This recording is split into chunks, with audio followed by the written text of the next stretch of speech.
Anak-anak sudah siap untuk mendengarkan firman Tuhan ya? Ayo lipat tangannya, tutup matanya. Kita akan berdoa terlebih dahulu. Bapa di surga, Bapa di dalam nama Tuhan Yesus, kami mengucap syukur.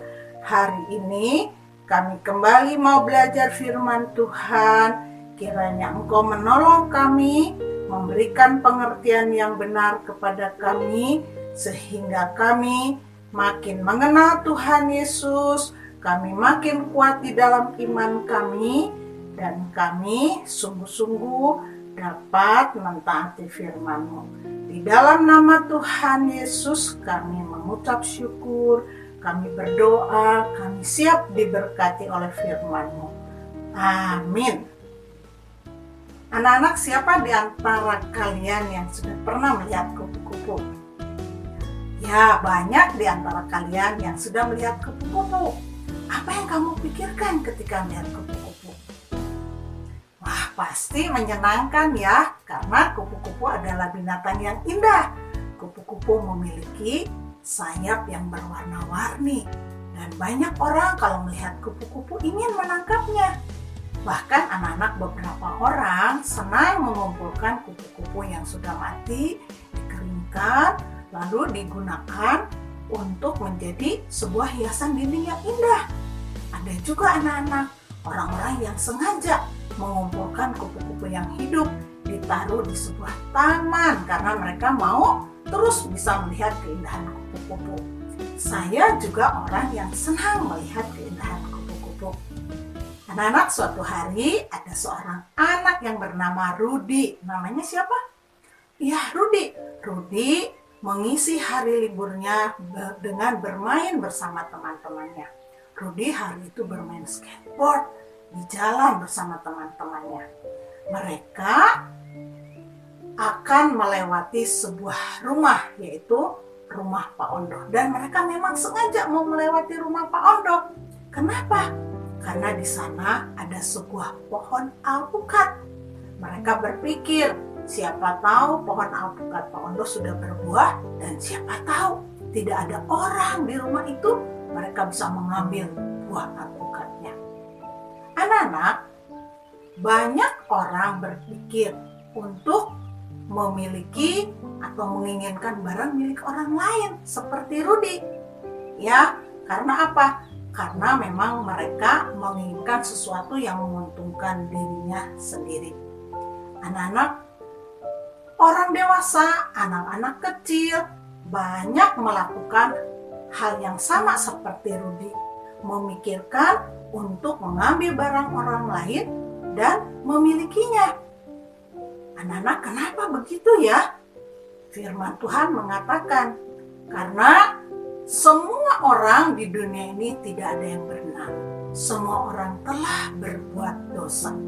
Pikiran, hati, kehendak manusia, kehendak Rudy, pikiran Rudy, ya perasaan Rudy termasuk juga pikiran kamu, perasaan kamu, kehendak kamu dan saya sudah rusak oleh dosa. Anak-anak, firman Tuhan mengatakan, jika kita menginginkan barang orang lain dan mengambilnya menjadi milik kita, itu namanya mencuri. Dan itu artinya sudah melanggar firman Tuhan. Kalau kamu dan saya dan Rudy menginginkan barang milik orang lain, ya lalu mengambilnya, mencurinya, artinya itu sudah melanggar firman Tuhan dan artinya itu sudah berbuat dosa. Anak-anak, mungkin kamu dan saya pernah berpikir seperti Rudy, menginginkan barang milik orang lain. Nah, atau mungkin juga kita melakukan hal yang berbeda dengan Rudy. Mungkin kamu dan saya pernah berbohong, pernah malas, pernah melawan orang tua. Itu semua adalah pelanggaran terhadap firman Tuhan.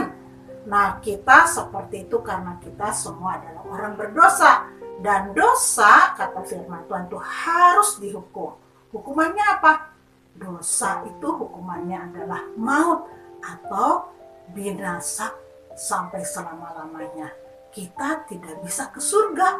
Karena semua orang, kamu dan saya adalah orang berdosa. Termasuk Rudi juga. Rudi adalah orang berdosa.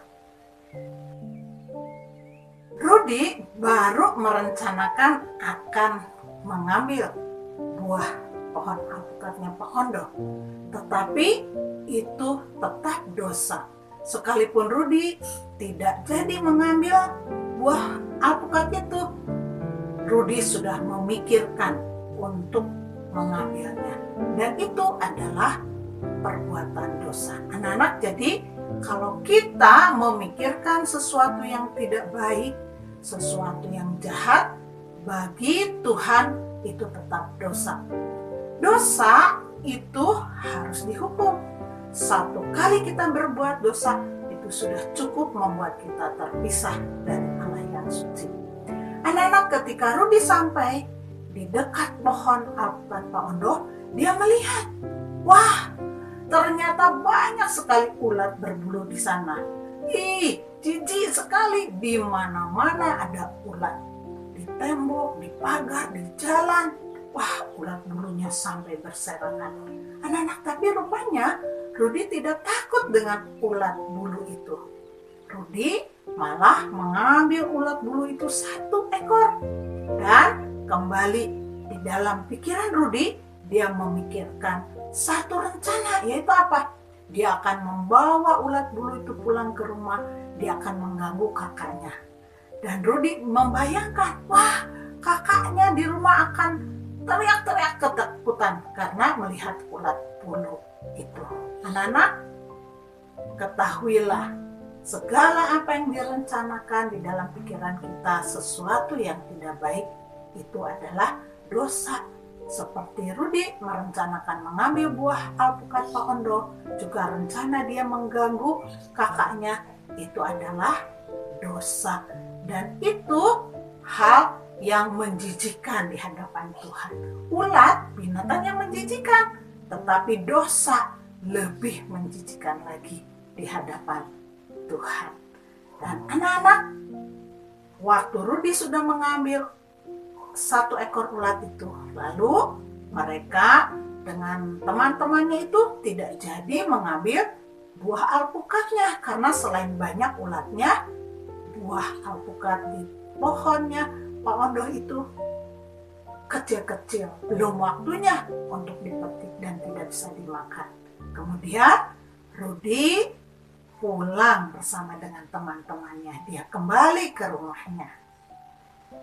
Ketika Rudi hampir sampai di rumahnya, Rudi bertemu dengan ibunya di pekarangan rumah.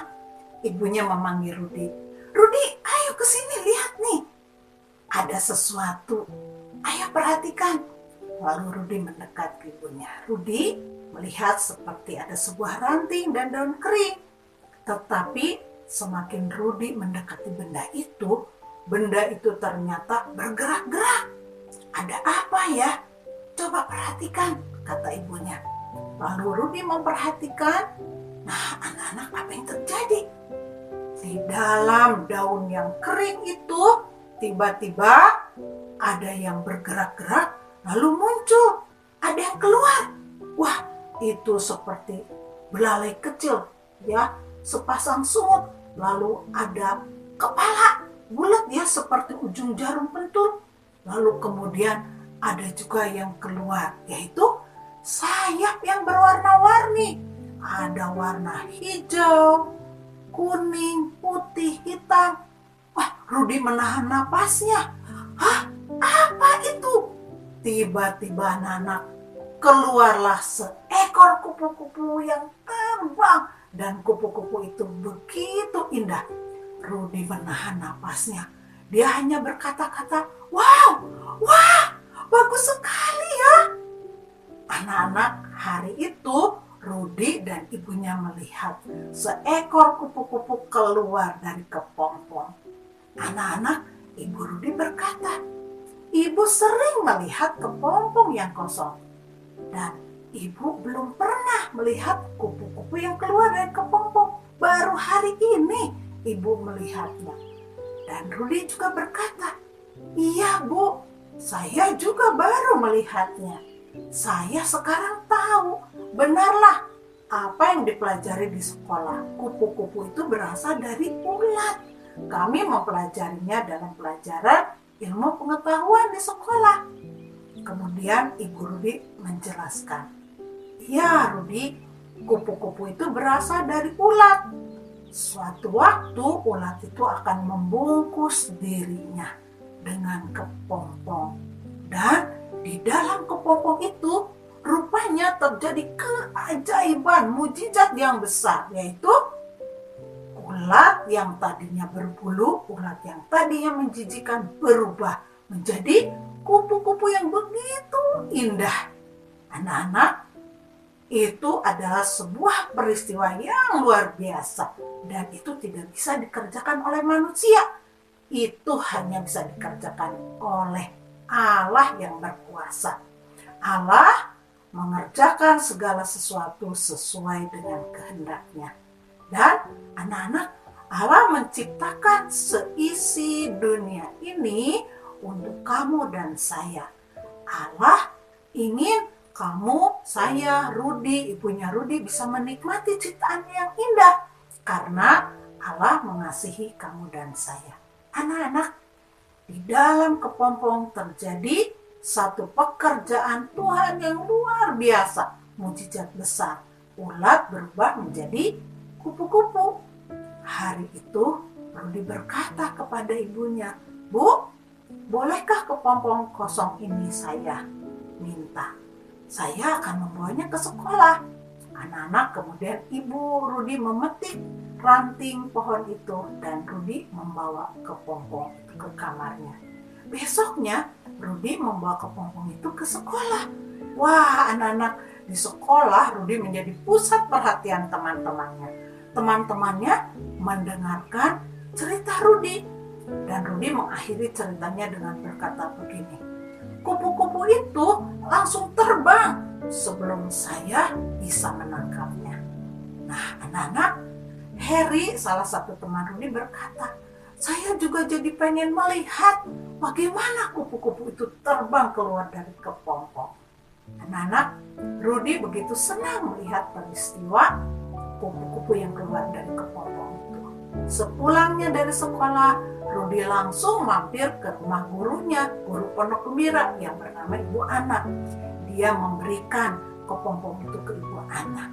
Nah, anak-anak, keesokan harinya, sepulang dari sekolah, Rudi datang lagi ke rumah Bu Ana karena hari itu ada pondok gembira. Biasanya di pondok gembira ada cerita firman Tuhan.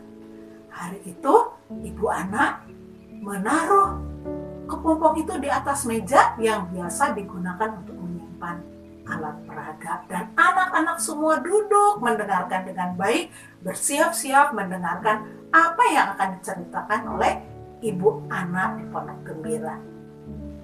Anak-anak, Ibu Ana mulai menceritakan sebuah peristiwa. Seperti sekarang saya menceritakan peristiwa yang sama seperti yang Ibu Ana ceritakan pada anak-anak di pondok gembira. Sekarang saya cerita kepada kamu. Anak-anak, suatu hari ada 3 orang yang tergantung di kayu salib di atas sebuah bukit, yaitu di Bukit Golgota. 2 di antaranya di kiri kanan adalah penjahat. Mereka orang-orang jahat yang memang layak dihukum. Tetapi yang di tengah, dia adalah orang benar.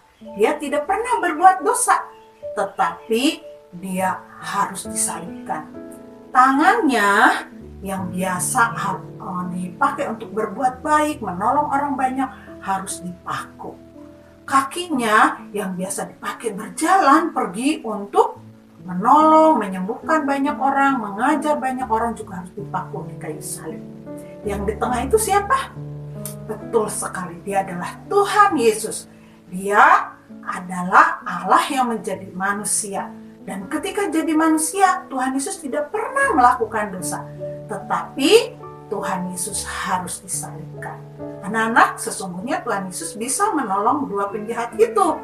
Tetapi 2 penjahat itu malah salah satu di antaranya mengejek Tuhan Yesus. Satu di antara penjahat itu berkata, Bukankah engkau Kristus? Selamatkanlah dirimu dan kami juga. Tetapi waktu itu Tuhan Yesus diam saja, tidak membalas ejekan dari satu orang penjahat itu. Anak-anak, Ibu Ana pada saat bercerita kepada anak-anak mengambil kepompong itu. Nah, Ibu Ana dengan saya sama. Melihat kepompong itu, Ibu Ana dan saya jadi teringat kepada Tuhan Yesus. Nah, Tuhan Yesus itu dikatakan di Alkitab, Tuhan Yesus itu banyak orang yang tidak suka kepada Tuhan Yesus.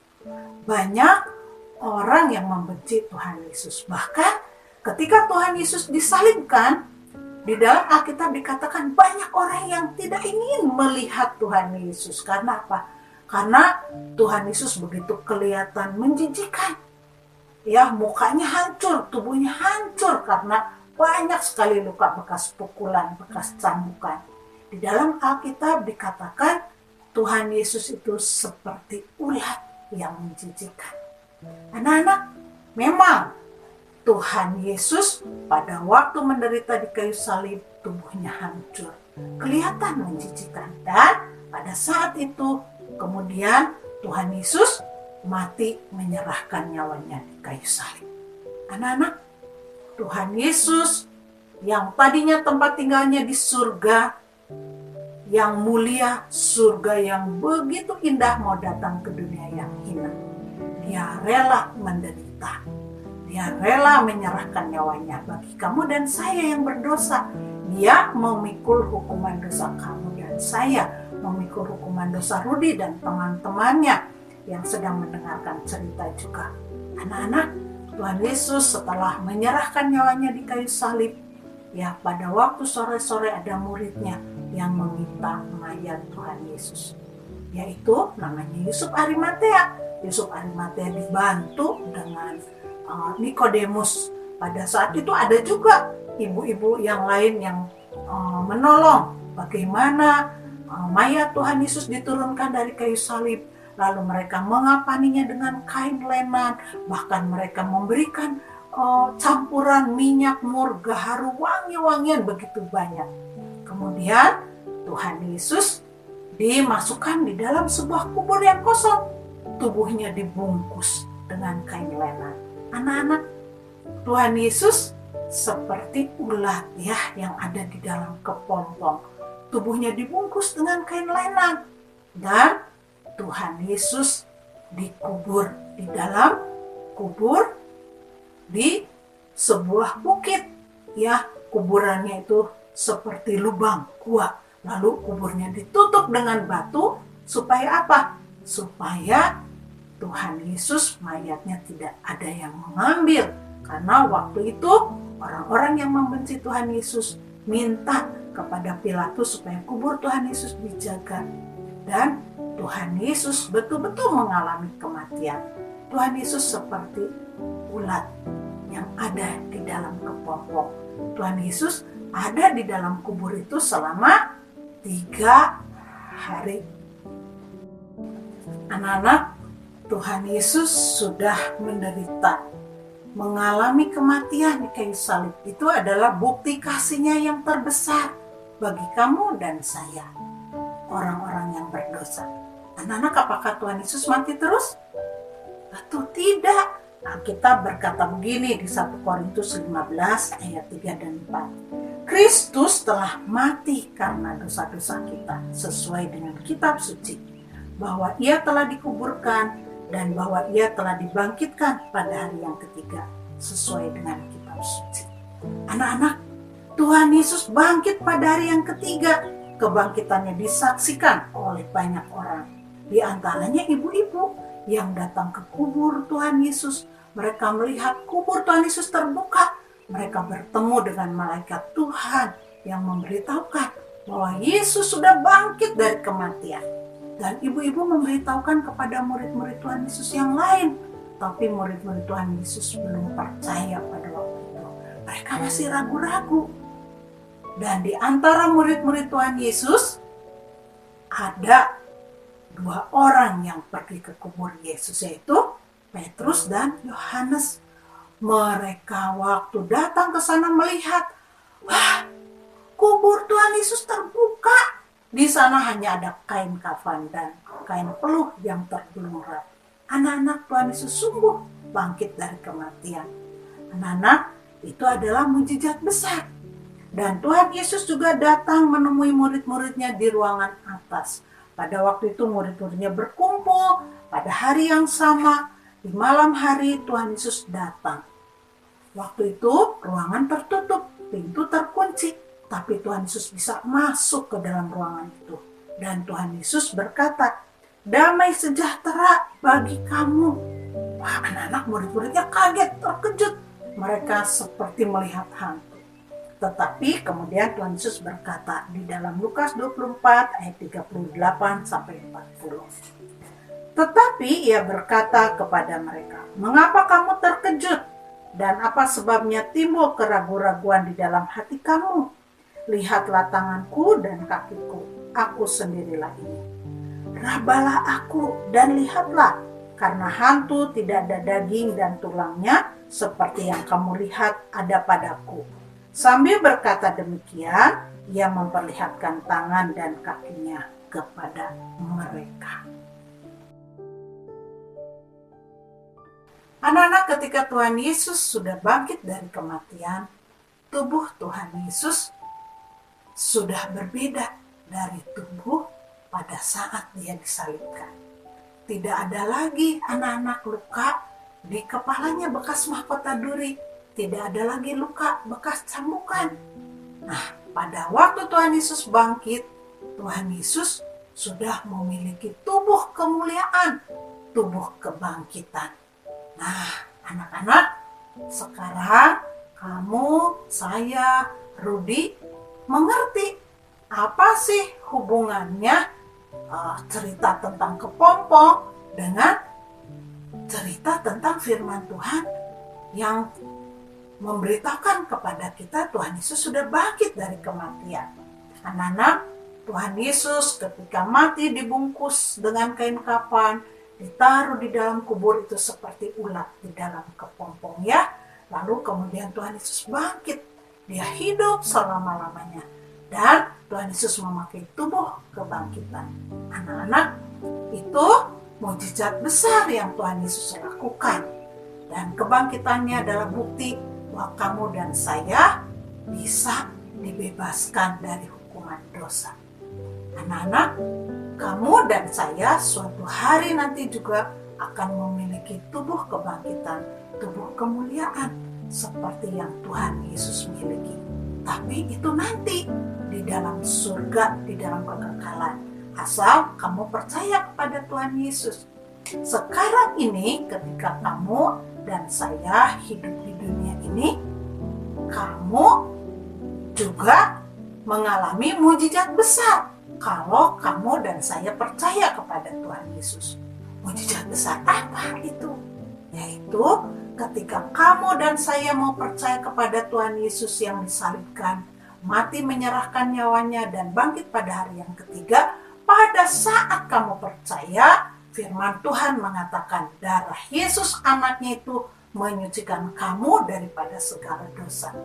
Itu artinya ketika kamu mau percaya kepada Tuhan Yesus yang disalibkan, hati kamu yang kotor oleh dosa, hidup kamu yang menjijikan seperti ulat yang menjijikan, yang penuh dengan dosa, kehidupan kamu yang kotor, yang menjijikan di hadapan Allah, diubah, disucikan oleh darah Yesus menjadi satu kehidupan yang baru. Hati kamu menjadi bersih ya dari segala dosa, dan itu adalah mukjizat besar yang Tuhan Yesus bisa lakukan bagi kamu dan saya. Asal kamu mau percaya kepadanya. Dan ketika kamu memiliki kehidupan yang baru, artinya kamu juga memiliki satu kehidupan yang indah, yang menyenangkan Tuhan Yesus. Kamu tidak suka lagi melakukan hal-hal yang jahat. Kamu tidak suka lagi melakukan dosa. Karena apa? Karena di dalam diri kamu ada Tuhan Yesus yang menolong kamu untuk melakukan hal-hal yang benar, yang menyenangkan Tuhan Yesus. Anak-anak, Tuhan Yesus berkuasa mengubah hidup kamu yang menjijikan karena dosa menjadi kehidupan yang indah, yang menyenangkan. Ya, seperti ulat yang tadinya menjijikan diubah menjadi kupu-kupu yang indah. Nah, kehidupan kamu di dalam Tuhan Yesus adalah kehidupan yang indah, yang menyenangkan Tuhan Yesus. Anak-anak, akhirnya Rudy pun mengerti betapa Tuhan Yesus mengasihinya dan menginginkan hidupnya diubah menjadi sebuah kehidupan yang baru.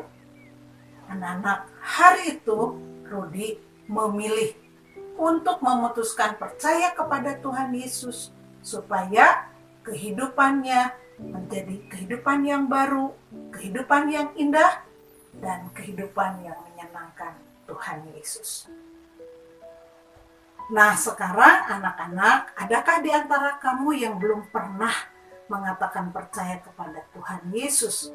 Anak-anak, mungkin di antara kamu masih banyak yang baru mengerti sekarang bahwa kehidupan kamu yang penuh dengan dosa adalah kehidupan yang menjijikkan di hadapan Tuhan Yesus. Dan dosa menyebabkan kamu terpisah dari Allah yang suci. Namun, Tuhan Yesus sangat mengasihi kamu, mengasihi saya juga, mengasihi Rudy juga, dan mengasihi semua orang yang ada di dunia ini. Tuhan Yesus sudah rela menderita, mati di kayu salib, menyerahkan nyawanya, bangkit untuk menyelamatkan kamu dari hukuman dosa, juga untuk mengubah kehidupan kamu yang menjijikkan menjadi kehidupan yang baru. Anak-anak, kupu-kupu ini mengingatkan kepada kita bahwa satu kehidupan baru yang diberikan oleh Tuhan Yesus adalah kehidupan yang indah, yang menyenangkan. Nah, anak-anak, ulat bisa berubah menjadi kupu-kupu. Itu pekerjaan Tuhan yang luar biasa. Tetapi lebih luar biasa lagi, lebih hebat lagi, lebih ajaib lagi pekerjaan Tuhan Yesus di dalam hidup kamu, di dalam hidup saya yang mau percaya kepadanya. Yaitu Tuhan Yesus mengubah kehidupan kamu yang menjijikkan karena dosa menjadi kehidupan yang baru, kehidupan yang indah, kehidupan yang menyenangkan bagi Tuhan Yesus. Asal kamu mau percaya kepadanya. Nah, adakah anak-anak sekarang yang belum pernah mengatakan percaya kepada Tuhan Yesus mau mengatakan percaya kepada Tuhan Yesus yang disalibkan, mati menyerahkan nyawanya, bangkit pada hari yang ketiga? Ada? Boleh angkat tangannya. Puji Tuhan. Terima kasih kepada anak-anak yang sudah mau percaya kepada Tuhan Yesus. Sekarang turunkan lagi tangannya. Bagi kamu yang sudah percaya kepada Tuhan Yesus, kamu sudah diselamatkan oleh Tuhan Yesus. Karena ketika kamu percaya kepada Tuhan Yesus, hati kamu dibersihkan dari segala dosa, dan kamu sudah memperoleh pengampunan dosa, juga pasti kamu memperoleh hidup yang kekal. Firman Tuhan mengatakan, setiap orang yang mau percaya kepada Tuhan Yesus, ia tidak binasa, melainkan beroleh hidup yang kekal. Jadi, kamu yang sudah percaya kepada Tuhan Yesus tidak perlu lagi mengatakan percaya kepada Tuhan Yesus. Cukup satu kali mengatakan percaya kepada Tuhan Yesus. Anak-anak, ulat, kepompong, kupu-kupu mengingatkan kita kepada sebuah kehidupan yang ajaib, yaitu kehidupan Tuhan Yesus yang sungguh hebat, yang sudah rela datang ke dunia, menderita, mau mati menyerahkan nyawanya, dan bangkit pada hari yang ketiga. Juga mengingatkan kepada kehidupan kamu dan saya yang sudah diubahkan menjadi kehidupan yang baru. Ingatlah, kamu sudah diubah menjadi anak yang baru. Perasaan kamu, pikiran kamu, kehendakmu, semuanya sudah menjadi baru.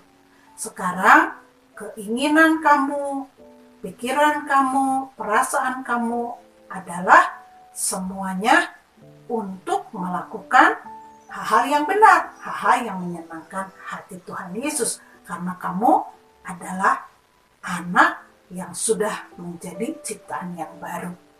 Ayat hafalan kita hari ini apa? Ayo kita ucapkan bersama-sama ya. 2 Korintus 5 ayat 17. Jadi, siapa yang ada di dalam Kristus, ia adalah ciptaan yang baru. Yang lama sudah berlalu, sesungguhnya yang baru sudah datang. 2 Korintus 5 ayat 17. Nah, anak-anak, bersyukurlah dan ingatlah terus bahwa kamu sudah menjadi ciptaan yang baru.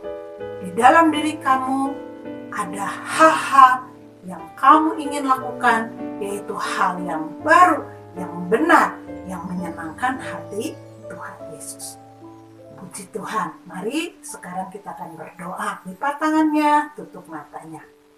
Tuhan Yesus, kami mengucap syukur untuk firman Tuhan hari ini. Terima kasih untuk keajaiban kehidupan yang baru yang Tuhan berikan kepada kami. Kami sungguh percaya kepadamu Tuhan Yesus. Engkau sudah mati di kayu salib, menyerahkan nyawamu, bangkit pada hari yang ketiga untuk menyelamatkan kami dan mengubah hidup kami menjadi baru. Sekarang tolong kami supaya kami terus mau melakukan hal-hal yang benar, yang menyenangkan hati Tuhan Yesus, karena kami adalah anak-anak yang sudah menjadi ciptaan baru. Kami bersyukur, berdoa di dalam nama Tuhan Yesus. Amin.